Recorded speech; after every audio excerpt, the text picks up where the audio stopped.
Hello, what's up mga idol? So ngayon, samahan nyo na naman tayo samahan nyo pala ako mga idol, no? So ngayon, magka-cover up tayo guys, no? So napakahirap nito ngayon mga idol. So yung Mama Mary ni idol, ipapakabiran niya mga idol, no? So syempre yung nagpili ng design, syempre ang ating idol na si Idol Joe. So yon, Joe or Joey. So yan, naglagay na tayo ng stencil dyan mga idol, no? So ito, sabi ko sa kanya, hindi ko to mawa 100% na talaga maka-cover up. So hanggang sa makakaya ko lang, no? So sabi niya okay lang naman daw. So yun, kaya gagawin natin the best natin mga idol, no? At syempre shout out pa din sa ating sponsor, ang ating needles, na malakas ang needles, no? Si Big Waps Cartridges. So maraming salamat. So dyan, nag-start na tayo dyan, no? So bago natin umpisahan nga pala, shoutout nga pala sa ating idol na si J. Di Maiwat Zoilo. So yun, sabi niya, shoutout naman dyan idol kahit once lang, hihi.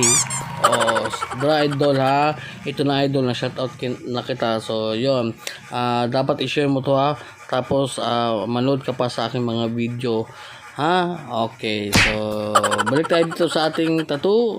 So yon, yung ginamit ko palang needles dito, no? Set ng aking needles na ginamit is 4 na klase mga idol, 4 na sizes. Lining is 5RL, tapos 3 shading. Yung 3 shading natin mga idol is 9RM, 15RM at saka 17RM. So yan yung ating mga ginamit na needles dito mga idol. So medyo nagdahan-dahan tayo dito mga idol kasi nga cover up to. So yun, at respect pa din sa old artist nito, no? So kung mapapanood mo to idol, respect sa'yo idol, no? So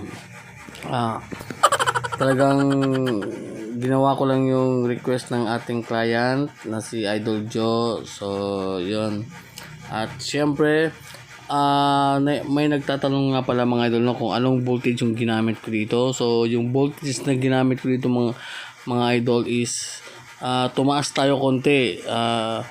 Dati 6.5, so ngayon naging 6.8 tayo dito mga idol, kasi medyo hindi kaya ng 6.5 yung ating needles, atong voltage dito mga idol, kasi medyo ano yung balat ni idol,